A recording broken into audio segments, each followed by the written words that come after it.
Okay, good afternoon, everybody. Welcome to session 3. So if we all settle down, we can start. All right. So I'm Pamela Pillay, and I will be chairing the session. Each presenter will have 15 minutes to present and 5-minute question time. Right? Please keep in mind the ladies in front that will refer to you the time card when you have 5 minutes, 2 minutes, and then time is up. Right, so first speaker is Mrs. Teva, who is a registered clinical social worker with a master's degree in social work, that is family therapy. She provides assessment and counseling, offers psychoeducation, life skills and support programs. She designs and develops, implements and evaluates her programs to suit the needs of her clients, to enable and enhance student retention and throughput within the wellness model.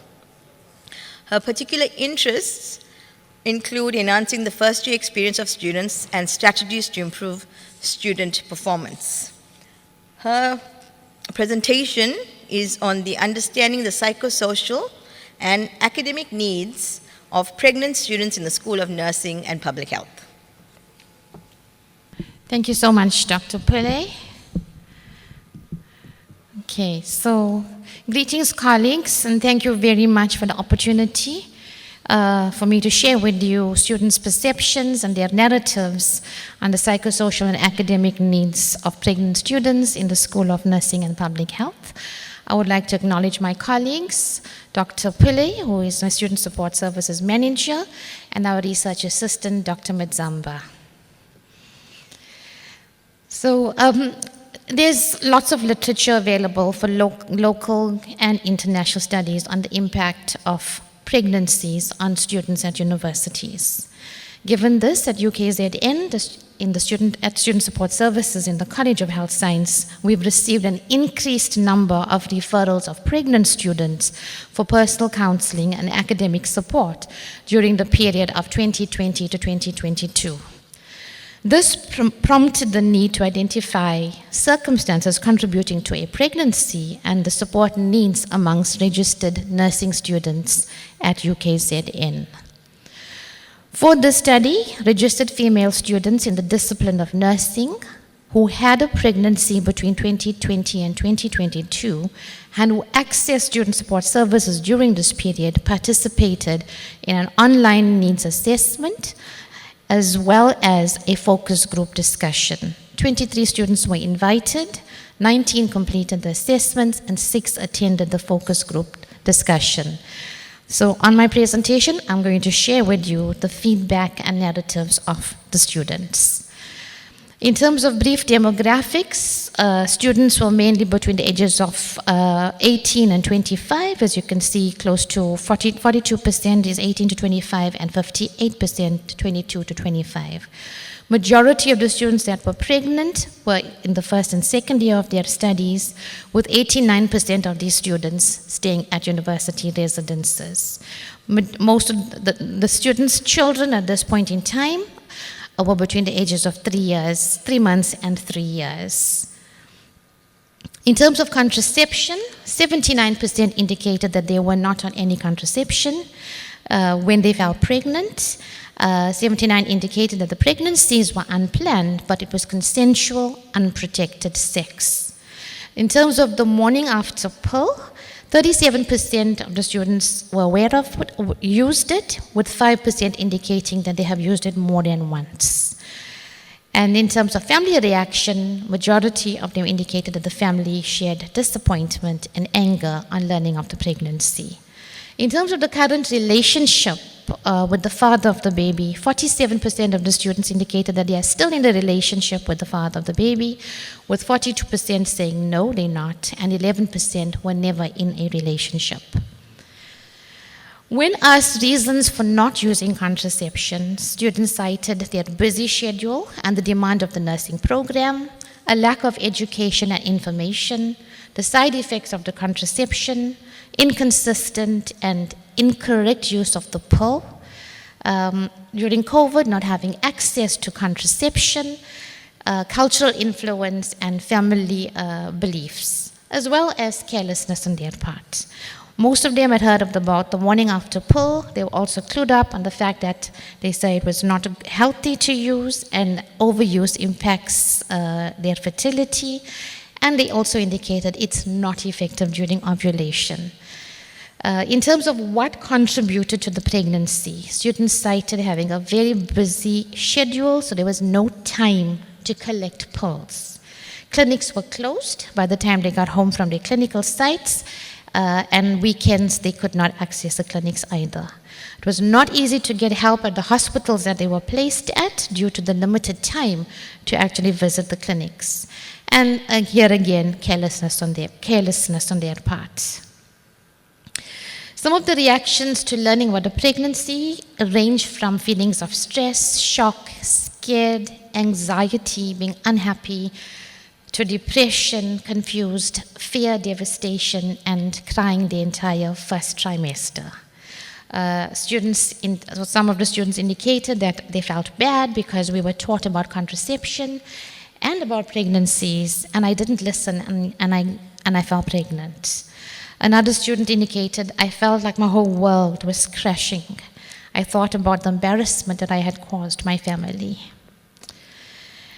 With regards to support, 100% reported knowing the father of the baby and having shared this news with the father. 26% indicated that the father of the baby is a fellow student, with a third indicating that the fathers were students in the nursing discipline. 74% of the fathers continue to offer support, whilst 26% don't. And very little support is accessed from the paternal family, whereas the maternal family, in most cases, have taken responsibility for caring for the baby. With regards to accessing of university support, 63% indicated that they are aware of the university support to pregnant students. However, 16% did not receive the required support, and 36% never reached out for any support. Important is that 32% were not aware of the university's guidelines on the principles of supporting pregnant students, and majority only become aware of the university's guidelines of support once they fall pregnant. With regards to whom they discussed the pregnancy with, in terms of revealing the pregnancy, majority had chatted with their friend, followed by the student counselor. And if we look at the academic team, between the course coordinator, lecturer, and ADO, another 50% of the students would actually have revealed their pregnancy to the academic team. 16% indicating that they did not reveal this to anyone. Some of the experiences of being a pregnant student, a student indicated it is very hard studying while pregnant. You go through different stages of feeling depressed and you can't even focus. I would advise students who aren't pregnant to prevent being pregnant while at university, because even after you deliver the baby, you will have to leave your child and continue your studies, and that's not nice. 53% indicated that their academic work is negatively impacted on, with 63% indicating that the clinical hours were affected by the pregnancy. Some of the reasons cited was that they had to miss class, missed clinical practice, they missed tests because of attending antenatal clinic. They were forced to leave residence at 36 weeks, went home, hospitalization, owing hours. The academic performance declined, DP was impacted, missed tests, and failed modules. Loss of focus due to stressful pregnancy, ill health, and complication resulted in absenteeism. I've also shared with you on the left of that slide feedback from students. Further impact was beyond academic, was also the emotional, personal, and psychosocial aspects. Students cited bullying, discrimination, and being judged as a factor that they had to contend with.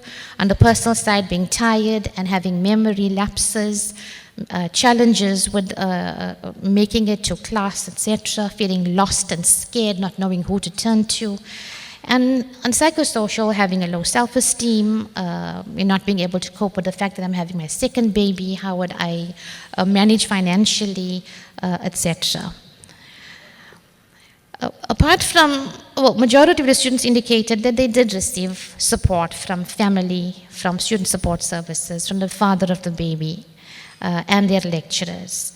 Interestingly, students also indicated that personally, I needed support, but I also needed to be left alone. People need to accept that when you need support, you will reach out. No need to be forced to talk. Some of the reasons for not accessing services and support included they needed time, but they just didn't have this. There was fear. Students thought that they are going to be suspended, fear of being judged. If you try to access support from school, they might tell you to go home, especially when you are close to giving birth. So students try to cover up the pregnancy. And there's lots of feedback from students, which I won't go into all of those. Experiences regarding the campus clinic, this came up in discussions with students, while it wasn't necessarily a question. Students shared feelings of being judged and shouted at the campus clinic when it came to receiving contraceptions and pregnancy tests. When I visited to test, the nurse shouted in a way that everyone could hear. When she realized I'm pregnant, I was told, "We don't treat pregnant students, so please go to KwaZulu-Natal Clinic." There's also a lack of confidentiality. The clinic location offers no privacy. Students are attended to in spaces that others can hear. This results in many of the nursing students injecting themselves at residences with contraception that is obtained from their clinical sites. We looked at the impact of COVID, the lockdown, and online learning because it coincided with this period of 2020 to 2022. And while some of the students indicated that they were happy to be at home with their baby and not attend class, others indicated that there was so much of freedom to be with their partner. Because of clinics being closed, they didn't have access to contraception.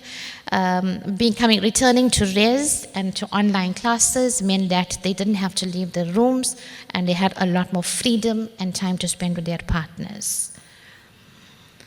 What advice would you give to other students? Students highlighted that they would advise other pregnant students to be strong, to focus on themselves, to reach out for help, and to ignore what people say. And that those who are not pregnant must take contraceptives. Those already pregnant must stay in touch with student support services and get all the help. Male students at residences must be educated as well on pregnancy prevention and support, and they should give and what they should be, how they should support their partners. We asked a question in terms of what can the university do to better support pregnant students, and students shared with us that they felt let it be known that there are services to assist pregnant students. Communicate with students and offer a plan of support during pregnancy and after on personal and academic aspects. Students who are unfunded require support in terms of healthy meals. The campus clinic to attend to pregnant students and offer antenatal care instead of referral to the KwaZulu-Natal Clinic, which is always too busy, the wait is too long, and a student cannot return to their academic program in the same day. To arrange for students to visit the nearest hospital if they are unwell rather than having to go home. Support with transportation such as ambulance when it is a minor illness. Need to encourage the use of contraception. More support groups and psychological support for pregnant students. Education and awareness on pregnancy prevention, but also on the sensitivity towards pregnant students. Address pressure on and bullying of pregnant students by peers and staff. Allow students to study until their last week of pregnancy. The 7-week rule does not work for nursing students. And regular check-ins on how they're coping, personally and academically. Reduce the pressure. Submission extensions to pregnant students and reduce clinical hours for complicated pregnancies. Support on paying back of hours.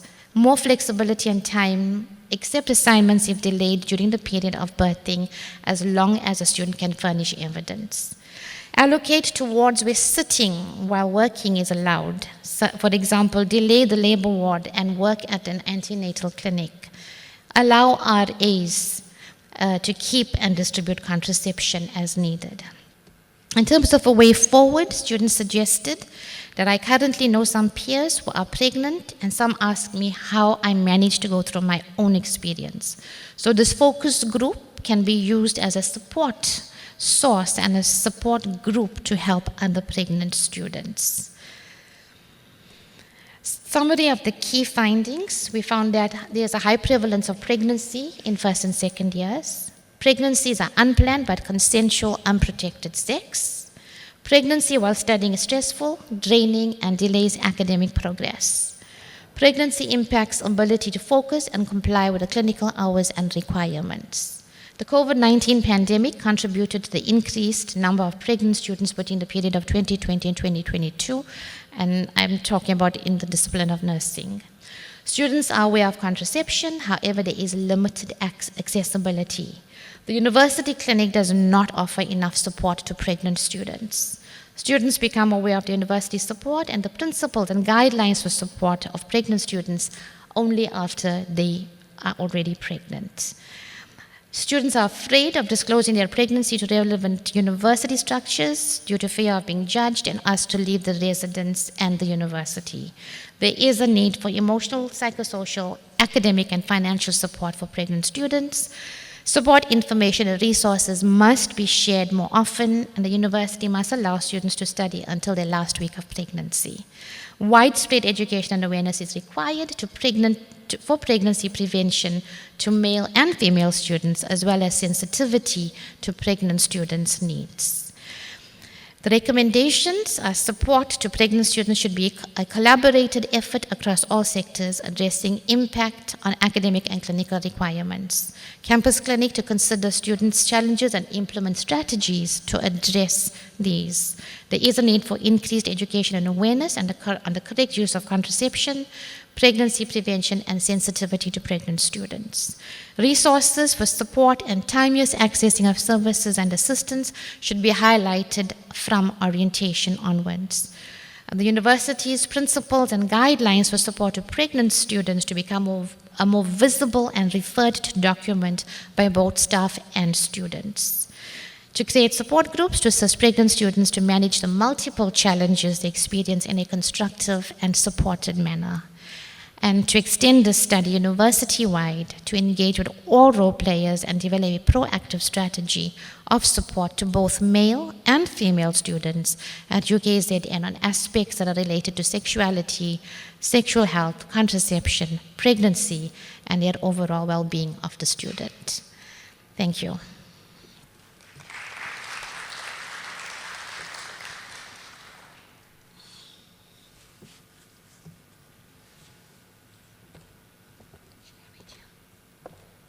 Thank you very much for that very informative presentation. So in terms of your recommendations, how would we now engage with, for instance, the student clinic? Have you all started the discussions with them for this referral system not to go to Ketamana Clinic? Also, how can the university policies be more visible so that even we can share it as academics to students?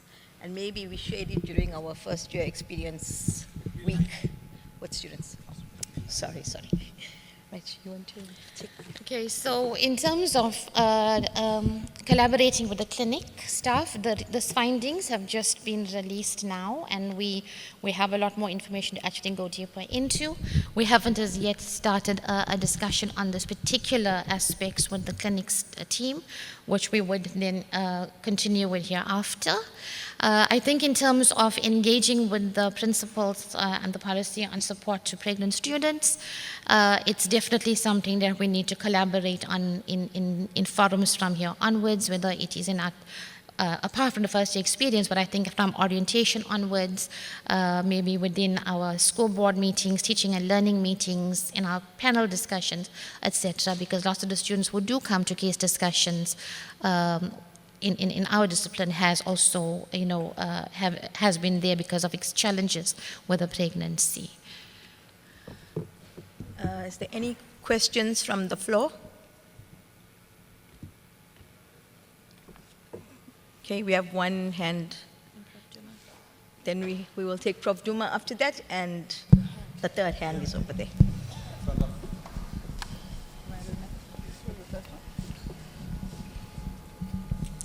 Thank you so much, Willie. Just wanted to ask you two questions. The one is that we in AES had a very successful student mothers support group, and then at the request of a number of student fathers, we tried to initiate a fathers support group. But unfortunately, nobody came. We had done our needs analysis, we knew there was support for this idea, but when it actually came to the crunch, nobody appeared. And I think that's, there's something very sad about the fact that they didn't come for the fathers support group. So my question is, any ideas how we can encourage male fathers, obviously, to come forward and actually, make use of that? And my second comment is regarding pregnant students in laboratories. We have a big challenge with that. Students who hide their pregnancies and need to be in the laboratory where there are dangerous chemicals. Any ideas on how to manage that? Thank you. So thank you, Shelley. And I think, non-attendance at critical support programs that are in place is something that we see across the board in several of our programs. I think we need to engage very openly in terms of having discussions on the impact of pregnancy, on the rate, on the increase in the numbers of pregnancy and then the subsequent impact on students. I think once we try to move away from the stigma attached to a student being pregnant at university, we will probably encourage students to come forward and reach out for support. I just want to say that whilst this study that we did focus on the females in the discipline, I did have male students share with me how they were impacted on by becoming a father in their program. So I'm hoping that we will be able to extend this university-wide to our male students and get their feedback and probably from their firm commitment in terms of how we could support you. In terms of the laboratory work, I think that is something that we're struggling with in nursing, because clinical hours is a huge part of the program, and clinical hours continues right until the end of every year. So that is the reason students hide their pregnancies, so that they do not fall back on these clinical hours. So I think it comes back to, creating awareness, educating students that, look, let's talk about this timeously. Let's put a plan into place timeously for you to be able to address all the needs that you have, and to have a plan in place to address the challenges, because it is according to the policy and for your safety that you should not be in a laboratory when you are 9 months pregnant. I don't have all the answers to that. I am hoping that we'll be able to engage with our management and teams to have greater discussions that can unpack some kinds of solutions for us. Thank you, Shelley. Okay, the next question is by Prof. Duma. Thank you. Mine is more of a comment than a question. I think it's a little bit consoling to note that these findings are saying this is happening mostly at first and second year, because it actually speaks to us having to do things right at the right time. Coming to the university for the first time for someone who probably was being taken to school by mom and dad, or who went to school that is close by, suddenly when they come to the university, that's when they start to have that freedom. What that means is that, one, they were not raped. They say it was consensual, which means we really need to strengthen on prevention interventions prior to this happening. That's just one of the things that I think it's something that we need to do from orientation onwards, because we don't know what they have learned from school, but the moment they come in, we need to start talking about interventions.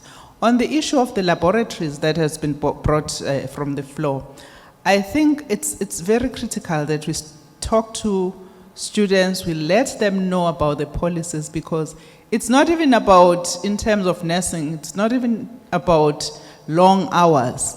In other laboratories, it's about the danger to the fetus if you are exposed to whatever is happening in the laboratories.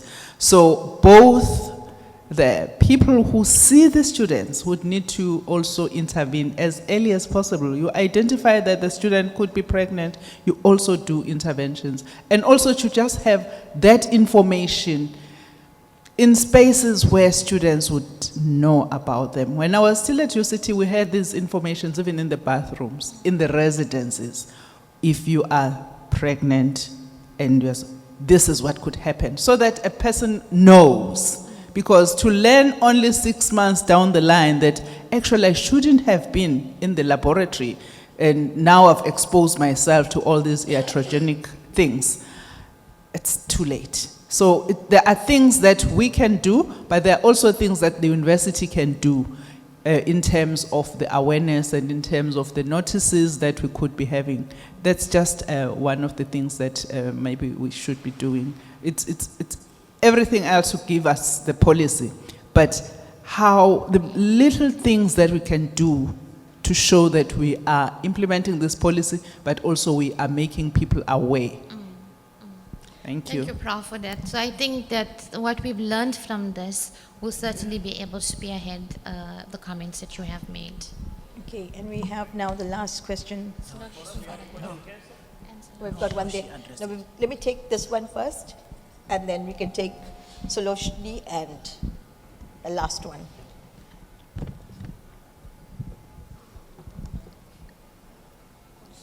Maybe let me just talk while he is moving to the next person because my hand was up. It's Dr. Ngobo. I just want to find out, or else maybe, what do you think? These kids, as Prof. Duma was saying, they are coming from the community. They were locked, or maybe the parents has so many rules that this is the time to come in at home, and now they are out. What do you think as a counselor, student counselor at university, that you think can be done? What kind of counseling, especially to those sugar dads, or what are they calling it, these blessed babas, blessers, because those are the ones who are taking advantage of these young students who are coming to university, in a form of giving them or promising them better life while they are at university. Especially, let me talk about UKZN, taking them to that Florida road that is destroying our students, those blessers. So what do you think it can be done? And again, those students who are seniors, who have been on the system for so long and who are not progressing, who are busy, like for instance, even pointing at students, on those neophytes when they are coming to say, that one is mine. And surely before the end of the year, she would have been pregnant. What do you do? What needs to be done to those male students who are not progressing and they are actually destroying the life of the students who are coming in? Because that also needs to be taken into account, because it really affects the psychologically and the mental aspect of a child. Thank you. Okay, I think I am aware that time is running away from me. I just want to say, I think there's two aspects you spoke about. One was the aspect on the blesser, and these are older men that come into the university and take advantage of our female students. And the second was on our male students. So I just want to say that I think there's little we can do for what's out of our control. And there are certain decisions that our female students will need to make in terms of protecting themselves and making decisions that's going to benefit them. And our role then as counseling would be to increase the education and awareness, offer as much psychosocial support that we can. In terms of our male students, I certainly believe that they need to be part of all of these discussions and narratives and be included in psychosocial support and discussions around pregnancies, etc. I hope that answers the question. Okay, so we're going to take this last two questions, please, to the point. Any further discussions after this, please meet Mrs. Deva outside at tea and have a robust discussion with her. Okay, thank you so much for this. I think it's one of the things that we often overlook when it comes to academic support in students. So my question to you is that I see that you make mentions of students that go to full-term pregnancy. Now, I would like to find out that from your interaction with the students, because we also have a vast number of students that are actually ending up in XNFA or FPRR or dropping out of university, because when they came in, they felt pregnant, and then they ended up terminating the pregnancy. And they have not been able to cope with whatever like psychological effects that come with the guilt and everything like that. So I would like to know that from your study, did you only just focus on the students that have had the kids like that went into the full term, or maybe if you've ever had a chat with the students that actually felt pregnant but ended up terminating? Because as a university, I feel that there's a crisis when it comes to the termination of pregnancies that we are overlooking. So just in a nutshell, like I said, I just shared preliminary findings and narratives. There is a lot more information, but students that I worked with were students that actually miscarried, terminated, even lost their babies at probably 3 months or 7 months, etc. So there was a range of students that participated in this focus group discussion, and the impact on them has come out clearly in terms of the need for psychosocial support and more psychological assistance, etc. So I agree that we need to step up on our education, awareness, and psychosocial support to our students. It's also critical that we know that our students are in this particular situation. Lots of the times we don't know, and that is also a huge gap in us being able to support or make a difference to the students' lives. But thank you for that. The last comment or question? Thanks, Pam. You know, I'm listening to the discussions from the floor, and I just want to say, I think this is such an important discussion for us to extend and expand university-wide. So the fact that not many people know that there's guidelines for the management of student pregnancy is worrying, because it serves at the highest student decision-making body at the University Student Services Forum. It's gone to school boards, to teaching and learning committees. But is it not filtering all the way down to the students? It's made known on the website, and it's made known to students at orientation. So we've got to look at how else do we make this visible.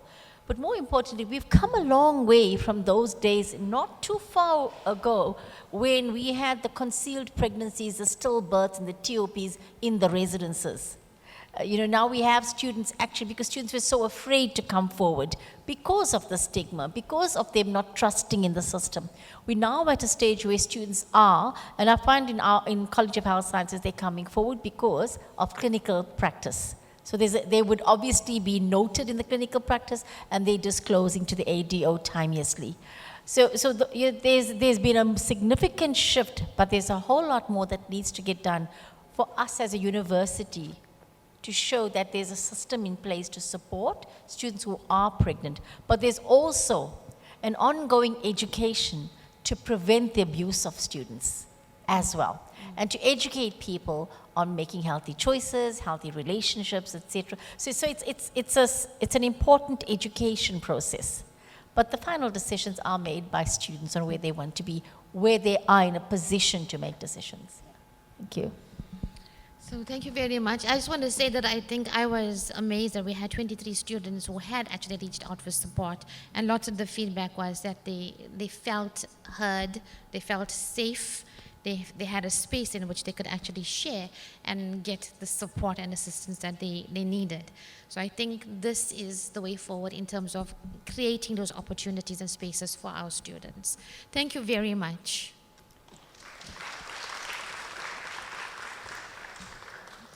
Thank you for that presentation and for the robust discussions that ensued. As I mentioned, if you have any more questions or want to engage further, please do find Oli during the tea time. So before we start the next presentation, a quick announcement. There would be a photograph taken at tea time. with the panelists and the chairs of the session. So please remain here if you are here. And then if somebody could just give this message to the next room as well, so that we have all panelists and chairs available. So our next speaker is Professor Andrew Ross, who is a family physician from the Department of Family Medicine. And and his presentation is going to be on the experiences of the 5th year UKZN medical students on teaching and learning during the COVID-19 pandemic. Right, afternoon everybody. It's nice to be here. So just to say that I am the academic coordinator of a 5th year module. The 5th years are at Maritzburg for the whole year, and so the support that they receive is somewhat different from when they're here in Durban. So we kind of like post-COVID now. It seems sort of surprising to be here, no masks, meet people, it's really, really nice. And it's sometimes difficult to remember what it was like in 2020. But anyway, I think that we can learn from that. So 2020 was a bit of a tumultuous year in many ways.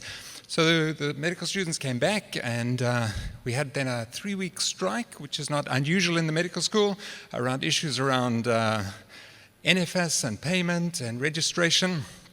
The students had just come back, and they'd completed 4 weeks out of a 6-week block, and then COVID happened, and the university went into lockdown.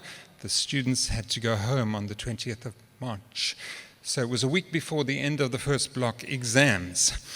They were then at home for the next 12 weeks, and the students felt that the university wasn't doing very much. But in fact, lots and lots of things were happening at the university. The university was trying to make sure that students had data, that students had access to devices that could connect to the data, that staff were trained. So I did a course through UTLO to learn how to teach online. We got Zoom licenses. There was a whole lot of stuff. Middle of June, the medical students in 5th year came back because there was a need to try and have a clinical component. But before that, we had 6 weeks of Zoom-based lectures. So we had some discussion about how we were going to cover the content, and it was decided that each of the main modules would take responsibility for covering the core academic requirements, and then students would come back for the practical components. So that was arranged for the university. And then within the family medicine department, we then had a bit of discussion around how we were going to restructure the time that we were given available. And so we decided that we would extend the portfolio. It was something that the students could start with during lockdown. It would carry more marks. We would try and find a little bit more innovative ways to make that work. We would change the clinical placements. We didn't want so many students on the clinical sites because of the risk of COVID. And so they had alternate day clinical sites. And on the days that they weren't coming to the hospital, we had a Zoom-based tutorial with one of the family physicians, and they had to do the portfolio tasks. We removed the clinical exam. We arranged a Zoom-based OSCE. So if you know about OSCEs, it's supposed to be objective structured clinical exam. We weren't really sure at the time how a Zoom-based OSCE would work, and there were challenges sometimes with connectivity, sometimes with electricity. It's not quite a clinical exam because you're not showing people, but we felt that it was a way to adapt. And then we continued with the end-of-block person MCQs. So those were kind of the changes that we made in response to the COVID challenges. We then, at the end of the year, December, asked the students what was their experience during COVID. Okay, we wanted to better understand the students' experience of 2020. We had 4 focus group discussions and 4 semi-structured interviews. The question that we asked was, tell me about your learning experiences during this year with all the challenges associated with COVID-19, and it was conducted in the way that we often do qualitative studies. There were in total 4 women participated in the semi-structured interviews, and 8 women and 7 men participated in the focus group discussions. So what did they tell us? What did they tell us about their experience? Well, they were very, very grateful that the year had been salvaged. Okay, there was a lot of uncertainty. March, April, was the year going to be salvaged? Were they going to get a degree? Were they going to be able to progress? And certain students were very grateful for the effort that the university had put in to making sure that the year could be salvaged. We were just glad we were able to salvage the year. Being able to salvage the year for me is great, positive. We're going to go into 6th year. That was a really big thing. And certainly in terms of throughput, 220 out of 238 students, which was 92%, passed the family medicine component of the 5th year. So we had a fairly good success. It wasn't as good as other blocks. Some people got 96%, but we felt that a significant number of students got through. Students, however, were sympathetic when other students had failed. Okay, and they said, well, those who got left behind wasn't because they're bad students, but they weren't able to engage with the material. So this challenge of engaging with the material, and sometimes it was because it was online, but sometimes it was because of the social, psychological issues, family dynamics, other issues. So they were sympathetic to the students who hadn't been able to make it. Certainly the students told us that most students were able to access the online material. There was an occasional stories of students climbing trees to be able to access the internet, but by and large the students were able to access the lecture material, and the data that was provided by the university was sufficient. Okay, there were some stories about students using it and running it out within the first 3 weeks, but by and large they were able to access the lectures during those first weeks. However, they had other challenges. So they said, in terms of our schoolwork, it's been challenging because culturally there's no ways that I can wake up in the morning and have my 65-year-old aunt and my 58-year-old mother clean the house, and I don't participate. So this idea that you could sit from 8 in the morning till 4 in the afternoon and just listen to Zoom-based lectures while other things happened at home wasn't a reality for a whole lot of the students. They just couldn't do that. And so returning to campus, which was something that was facilitated for the medical students, was a very important thing because it meant that they were in a conducive environment where they didn't have other responsibilities. It meant that electricity was available, reliable Wi-Fi was available, and so that they saw that as a really important thing. They also were grateful that on Moodle, the lectures had been recorded. So if they had missed stuff because of other responsibilities, they were able to catch up on those. They were very grateful for the clinical teaching and the other teaching that they received. Okay, so this is about the clinical stuff.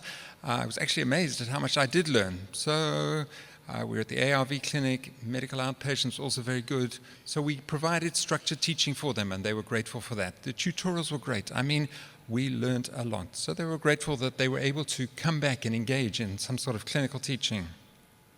They had some comments about the extended portfolio. We added additional tasks, we had peer assessments, we tried to be a bit creative to try and get engagement. And so, yeah, I learned through some of those assignments. Kind of like it's not a very overwhelmingly positive thing, but they felt that it was something that they were able to engage with. And that the OSCEs, well, they felt it was pretty innovative. Okay, it was very daring, a risk to set up an exam in that way. And there was a bit of a risk because of electricity, because of connectivity. However, the students were back, they were back in residence, and so we felt it was all right. We had some challenges along the way, but by and large, it was a fairly standard way of assessing the students. So most students felt that it was well done and a good way of examining. It's not perfect because an OSCE, as I said, is an objective, structured clinical exam. You're supposed to do stuff and examine students. However, we could provide exhibits, so have a look at this chest x-ray, you can put it up on Zoom and the students have to tell you an approach to it, or put up an ECG, you can have an interactive discussion around pain management, so there are ways to get around it, and that the students thought that that worked well for them. They told us about coping strategies, which I thought was fantastic in terms of resilience. They found ways to survive or even to thrive. They talked about managing their time, studying effectively by taking breaks. They talked about social connectivity, getting sufficient sleep and exercise. And I thought these were all important resilience strategies to enable them to cope with the challenges of work. However, they were quite critical of some of the things that happened, okay?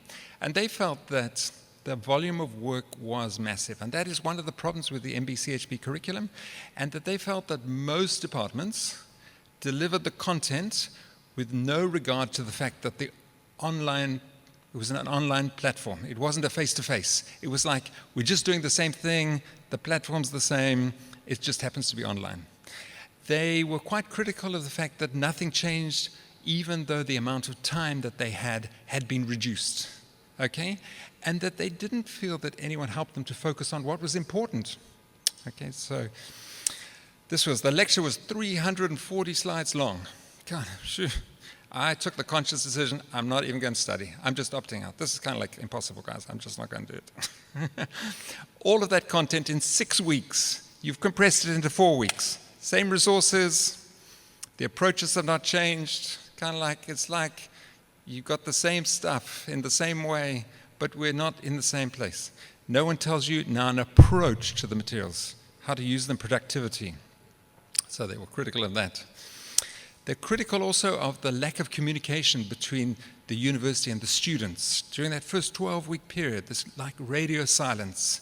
We didn't receive an email, no SMS, no communication, no nothing. Created stress when we were sitting at home. And there were lots of stress and lots of anxiety when people were sitting at home, lots of uncertainty. Although unprecedented, they were critical that the university had not made more effort to clearly communicate some sort of plan. I think the university actually created more chaos because of this lack of communication. They also, perception was that they received very little support from the academic staff. When they got back, it was about studying. They had these 4-week blocks, 3 weeks, and then exams, and then they went straight into the next 4-week block. No one was focusing on mental health. No one is helping you with that. It's school, school, school. Academics, I feel like certain aspects are neglected. Somehow, somewhere, it's like you're being desensitized to the human in you.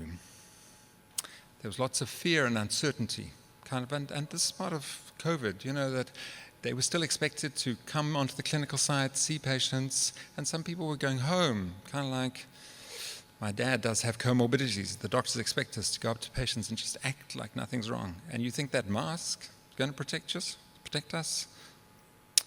Yeah. The students did have various suggestions. They wanted better communication between the university and themselves. They wanted more training in the use of technology. Now, the university did train staff. I did a course through UTLO, but lots of people didn't. Sometimes the people just used the technology like you were sitting in front of us, but it was just on Zoom. So no interactive, no creative ways of using it. They felt, for whatever reason, and I know that the Student Support Service have tried to provide psychosocial support, but for whatever reason, the students felt that they weren't responsive to that. And they felt that there should be a focus on priority issues. And they also wanted a catch-up program. We've missed out. We're not clinically competent. We want to be competent. Okay, and so this regard, every discipline has to come up with a plan for students to cover what we're supposed to learn, especially skills and procedures, because we weren't in the wards, and a lot of the students were there for only half the time, certainly with us. We're not touching patients, and when you're an intern, we want to be ready when you're an intern. You'll be having to do those things. There's got to be a designated compulsory time for us to get into that. So in a sense, much has changed to try and support students. We changed a lot of things, and to try and ensure their success. I think we did well. Most students passed, 92% of students passed, and we did well. And I think that we need to take credit for that. The year was salvaged, and I think that that's important. I think we do need to look at better communication, and even if there's uncertainty about quite what the future looks like, to be able to communicate that. I think we need to learn how to use the technology better. How do we, if we're going to use Zoom, what is the place for Zoom? It's not good for everything. It's not good for skills teaching. You can't do it through Zoom. It's not good for everything. And I think it's good that the university is thinking of going back to 70% contact teaching. It's nice to see people and interact and discuss things. You don't get that on Zoom, and students just opt out. So I think that we need to use what's the place of technology, when can we use it, when is it good. We're going to be blended, and that there is a place for technology, but it's not the panacea for everything. I do think that there's an opportunity for to review the curriculum. I think that the curriculum in the MBCHB program is backed. It's full of all sorts of stuff. And that COVID was maybe an opportunity to say, what's really important? What can we teach that's important? What's critical that they need to know? And then teach them skills to be able to find other things. How do we learn to learn as opposed to expecting them to learn everything? And then we need to think, I think, about strengthening psychosocial support. The students felt very stressed. They felt unsupported. They felt that kind of like the university somehow failed them. And so we just need to think creatively about how we can provide better support. And there's been certainly some ideas today about that. So thank you very much.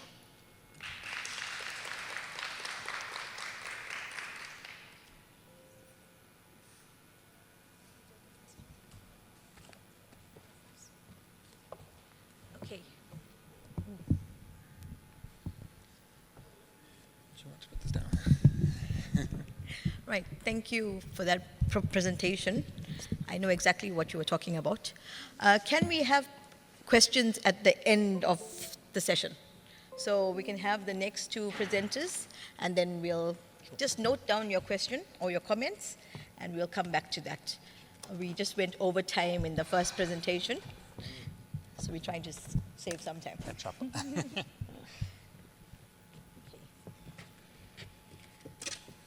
left my notes there. Let me get it for you. It's okay. Okay, put it on. Our next presenter is Ms. Vensuya Visetti. She comes from the discipline of clinical anatomy. She is a teaching assistant together as a demonstrator in anatomy. And she's also a PhD student, and her research interest lies in craniofacial surgery, as well as anatomy education, medical, legal, and health research ethics, as well as clinical anatomy. So Vensuya is going to give us the reflective practice of anatomy teaching assistants in a post-COVID-19 era.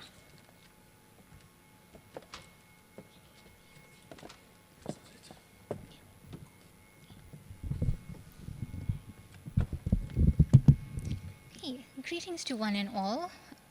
Today I'll be presenting a paper of ours titled Reflective Practice of Anatomy Teaching Assistants in a Post-COVID-19 Era. Okay, so anatomy has always been a keystone of medical education. It serves as the foundation for clinical application and future practice of medicine or the allied health sciences. Anatomy is often perceived as difficult. This is possibly due to the extensively detailed content, as well as the limited time in which the content needs to be covered. As a result, many students tend to perform poorly. The use of senior students or senior medical students and postgraduate students as TAs in anatomy has been a long-standing practice. TAs are known to positively influence the learning environment by enhancing student understanding and retention, as well as having an impact on students' academic and career choices. Due to the rising failure rates and subpar academic performances in anatomy and physiology over the years, the University Capacity Development Program at UKZN has funded an initiative whereby postgraduate students are employed on a part-time basis as teaching assistants to assist undergraduate medical and allied health science students in addressing these anatomy and physiology bottlenecks. TAs are recruited through a formal application process, and these students are generally those who demonstrate excellence in anatomy and physiology knowledge. TA responsibilities can vary from providing tutorial sessions all the way through up until administrative tasks. Reflective practice is considered a fundamental skill for personal and professional development. Feedback can be a useful tool for modifying and improving medical education. Most articles in the literature focuses on student and/or academic-centered feedback. However, no previous study has focused on anatomy TA experiences or perceptions, especially in the post-COVID-19 era. Given the current implementation of a hybrid learning approach, this study aimed to report on anatomy TA reflections in the post-COVID-19 era. Since the use of TAs in the School of Laboratory Med and Medical Sciences is a recently effected strategy, there is a paucity of evidence-based research in this regard. The present study will contribute to the body of literature on teaching and learning in a post-COVID-19 period. The findings of this study will aid in identifying areas of pedagogical strength and weakness in order to modify and improve anatomy education. So this study was a qualitative study utilizing thematic analysis. All teaching assistants employed at the Department of Clinical Anatomy at UKZN were asked to write a short reflective piece based on their experience as an anatomy TA. These reflective writings were collected via email and thematically analyzed. Descriptive statistics were used to summarize the data. So a total of 6 responses were received. Of the teaching assistants that did respond, 5 were female and 1 was male. The ages range from 22 to 25 years of age. With regard to the level of postgraduate study, 4 were at master's level and 2 at PhD. The students assisted included the first to the third year students in medicine and the allied health sciences. So this study identified 4 themes, namely the first theme involving the perception of students and their attitudes towards work, the second being teaching methods that were favored by students, the third being unpopular teaching methods, and the fourth being recommendations to improve teaching and learning in a post-COVID-19 era. Okay, so the first theme, perception of students and their attitude towards work, includes several sub-themes, and these depict mixed reviews. So the first one, students are generally enthusiastic about learning anatomy, and they are willing to take the extra time to understand the various concepts. We found that students are fairly interactive during tutorial sessions. On a side note, the TAs found that students who attended the tutorials performed better in their assessments. The TAs also noted that many students did feel overwhelmed by the content, and they experienced difficulty in knowing where to begin in terms of studying. It was also found that students were too accustomed to the online way of life, and that they did not put in as much of an effort that was required.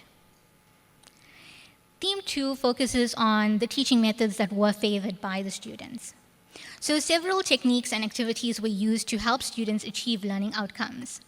Teaching methods favored by the students, so essentially what worked well, included the following: the use of mind mapping techniques in order to explain more complex topics. The second being question and answer tutorial sessions. Due to the continued hybrid learning approach in response to the COVID-19 pandemic, tutorials are usually conducted via Zoom. Students were given questions to answer prior to the session, and the answers were discussed during the session. We found that this assisted the students in gaining a better understanding of the anatomical concepts that needed to be covered. Some of the teaching assistants also found that getting students actively involved in their learning by eliciting responses from them instead of just giving them information was also effective. Another technique that proved beneficial was conducting mock tests as revision before assessments. This allowed both the TAs and the students to assess the knowledge that was gained during the course of the module. Theme 3 focuses on the unpopular teaching methods, so those methods that did not work very well. So there's pros and cons to an online session, right? So in this part, we look at the unfavorable parts. Okay, so most of the TAs stated that one of the biggest challenges that they had faced was not having face-to-face interaction with the students, that they did not know if the students were engaging in the material or whether it was just on as background noise. And given that these sessions were held via Zoom, many students still faced connectivity issues, and therefore they may have missed important explanations during the course of the session. Also, since TAs don't have access to the premium version of Zoom, the sessions are often limited to a 40-minute period. Although students were asked to rejoin once the session had timed out, various factors came into play, like network issues, distractions, and this prevented students from focusing. Students also did not want to be re-lectured, as lecture recordings were already available. And it's important to reiterate the purpose of a TA is that they're there to reinforce the material or what is being taught, not to reteach. Furthermore, it was found that only explaining anatomical topics to students does not work, as the purpose of tutorial sessions is to assess the knowledge gained by students and to have interactive sessions with them. And finally, theme 4, the recommendations to improve teaching and learning in a post-COVID-19 era. All TAs recommended that conducting in-person tutorials is a must. Towards the latter part of the year, tutorial sessions were gradually being transitioned back onto campus. It was then observed that students are much more interactive when the tutorial sessions are conducted physically on campus, as opposed to being conducted online. Additionally, there was also an increase in the number of students who attended these sessions. So we gathered from this that students find it more comfortable to interact in person compared to interacting via an online platform. The TAs also felt that utilizing digital resources that are available will help augment student understanding and learning. They felt that access to learning material needs to be improved. And the final recommendation is that since TAs are considered members of staff, there needs to be some sort of professional training for them to undergo with regard to the different pedagogical methods. This will aid in their professional development because even though they may know anatomy, it may not translate into being able to teach it very well. In conclusion, this study found that students display a desire to learn. The question and answer type teaching method was preferred, and all TAs were of the view that in-person tutorials will foster better student engagement and improve academic performance. The TAs also feel that further professional training is necessary. The limitations of the study included the restricted sample size and the fact that the study was conducted in just one discipline. The study serves as a pilot study. Future research may include a larger sample size, possibly including the reflections of physiology TAs, and maybe we could also adopt a qualitative approach in order to gain more insight in this area. These are the references. Thank you.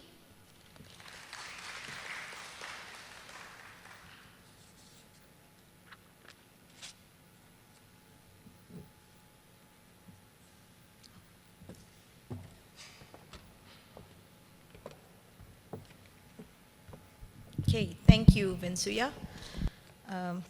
We will come back to the questions, so please note your comments down or any questions that you have. Our last speaker for the session is, can't see me. The last speaker is Mr. Mashumi. He is a lecturer in English Studies in the School of Arts, and his research interests lie in South African literature, autobiographical studies and identity, also representation of blackness and freedom in the South African post-apartheid narratives. He is currently working on his PhD research, which focuses on representation of identity in selected life writings of black middle-class South Africans. Mr. Mashumi will be presenting online learning experiences of first-year undergraduate students in an English course at UKZN, Opportunities and Lessons for the COVID-19 Pandemic.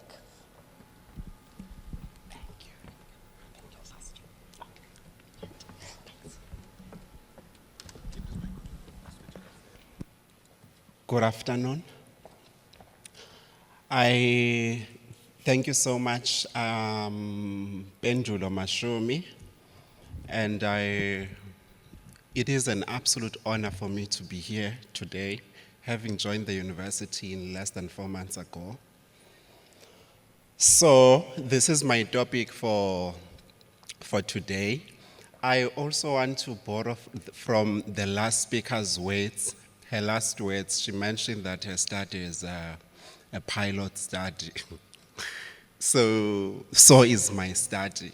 And what will actually be very interesting with regards to this study is that I'm turning students' essay into a paper.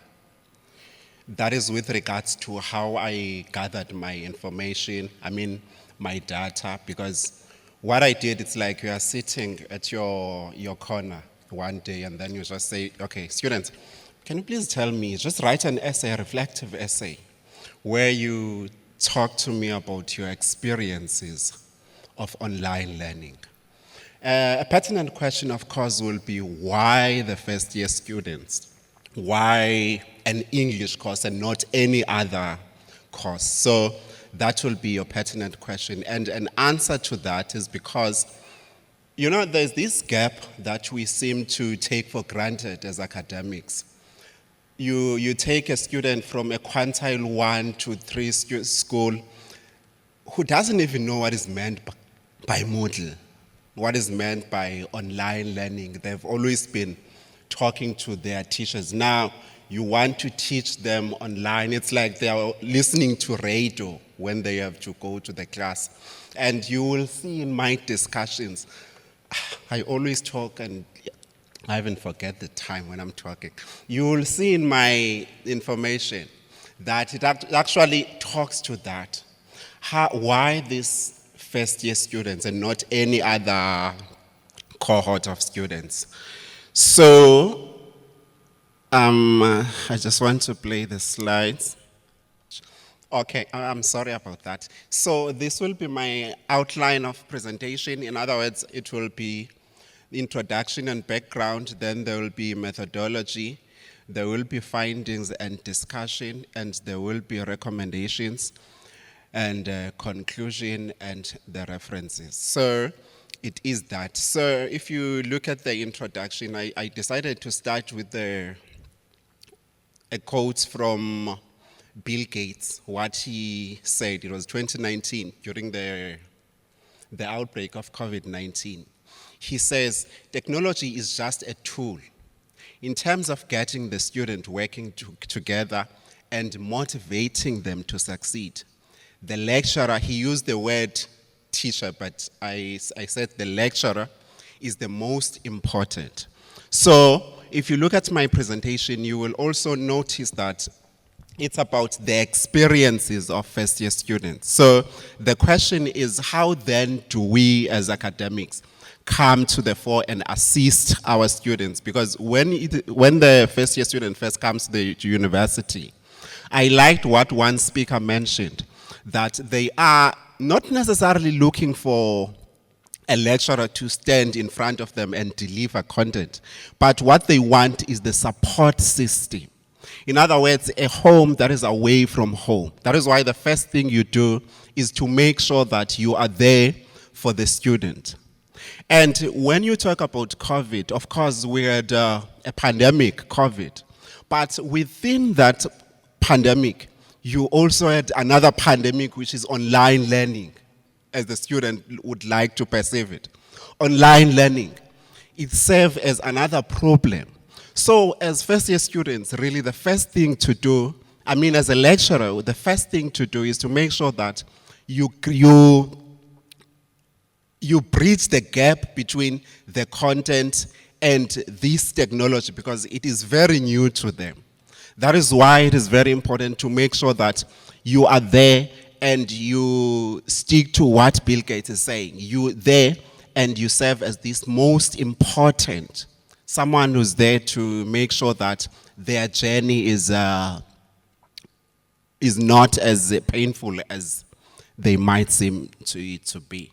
So the outbreak of COVID-19 was but a call for universities to rethink their teaching methodologies and consider a world where a traditional classroom alone is insufficient to deliver a lesson to the students. So I also want to agree with you, Prof, when you're talking about technology as something that has come, but it is not here to replace the traditional way of teaching. So when you talk about us introducing technology in our methodologies of learning and teaching, you are also looking at what must actually go into the technology, what can be done online and what can be done in our physical classes and everything. So when you talk about us rethinking this way of teaching, it actually speaks to exactly that, where we have to think about what we are teaching and everything. Now, what the new normals meant was that the student had to adjust and embrace technology as a significant part of their learning. This was never going to be a walk in the park, considering the fact that students come from diverse backgrounds with different experiences to the so-called blended or online learning. And this is actually very important. I still remember when I was a first-year student some years ago, I couldn't even send an email. So it's actually very important as a lecturer to understand that there are still such students, even in 2022. So that is what is happening. So when you talk about blended learning, online learning and everything, you find yourself having to first describe to the student, this is what we mean by online learning, what we mean by model and everything. And as a first year student, really, they expect that you know everything. I teach English literature, but they will say, we have a problem with Moodle because of this and this. So they expect that you must know everything. So the first step to you assisting them speaks to you understanding and knowing exactly what it is that the first year students really need. So,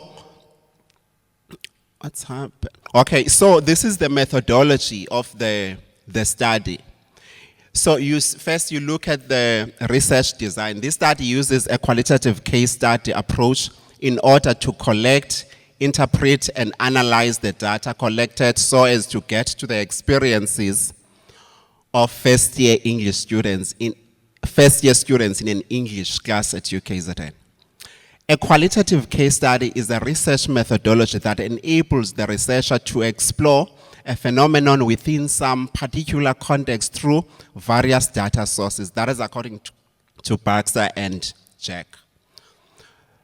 So if you look at the participants for the study, the participants were first-year students of English 102. And so we're talking about methodology, and I made mention that the study uses a qualitative case study approach in order to collect, interpret, and analyze the data collected so as to get to the experiences of first-year students in an English course at UKZN. So as I mentioned that, what I did was just to group the students together in groups of 10 students per group, where they were reflecting about their experiences of online learning as to how it has really impacted their lives and how they want to be assisted by myself as a lecturer in the course. So that's how the information was. And I also spoke about a qualitative case study research as a research methodology that enables the researcher to explore a phenomenon within some particular context through various data sources. So from there, we are also talking about methodology, in other words, the data collection for the research.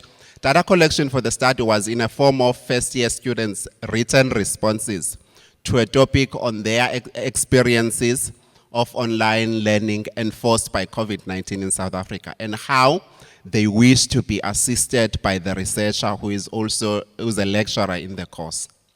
This method of data collection enabled the researcher to understand the extent of the first-year student's struggle with technology and lack of social university life. You'll remember I mentioned that the first thing that excites the first-year students about being at university is actually to be able to sit down with their peers, talk about the university life and everything. So when you introduce to them a system where they have to stay at home and not come to campus, then that is a red flag immediately.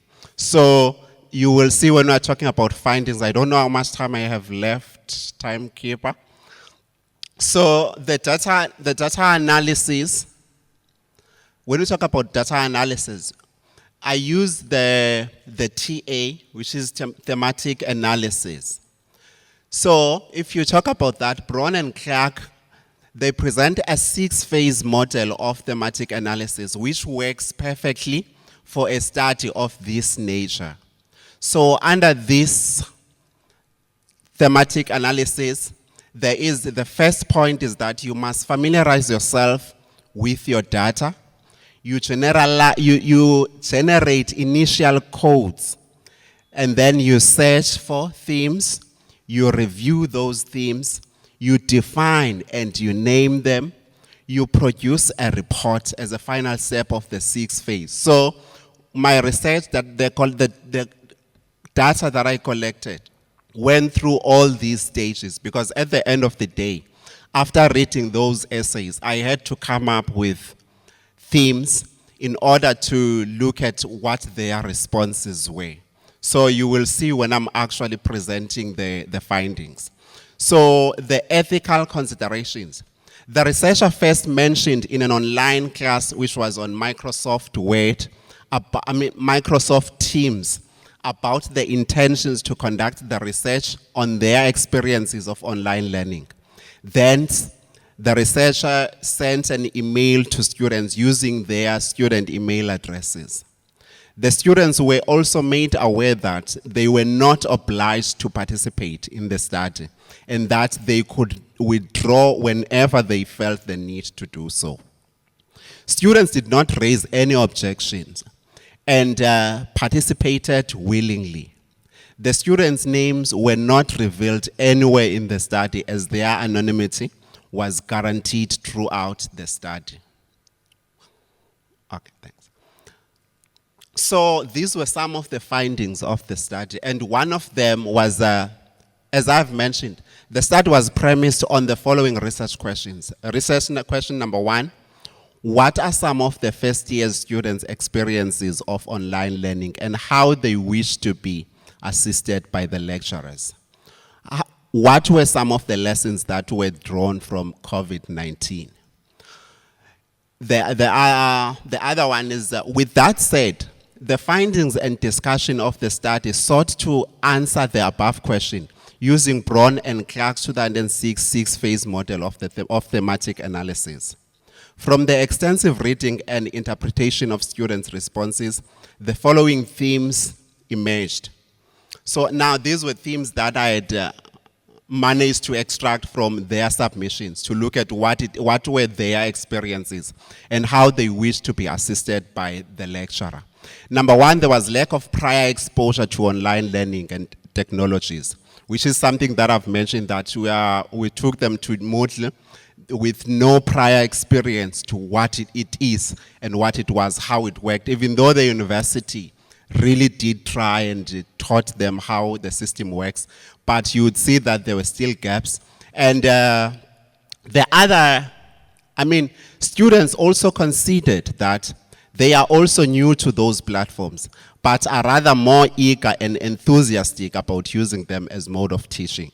You see this because when you have an online class, the first class you will have about 200 students. That's where everyone is still excited about what is happening. But the second class, maybe you will have 150. The third class, you will have 50, because maybe their interest has died down in what is happening.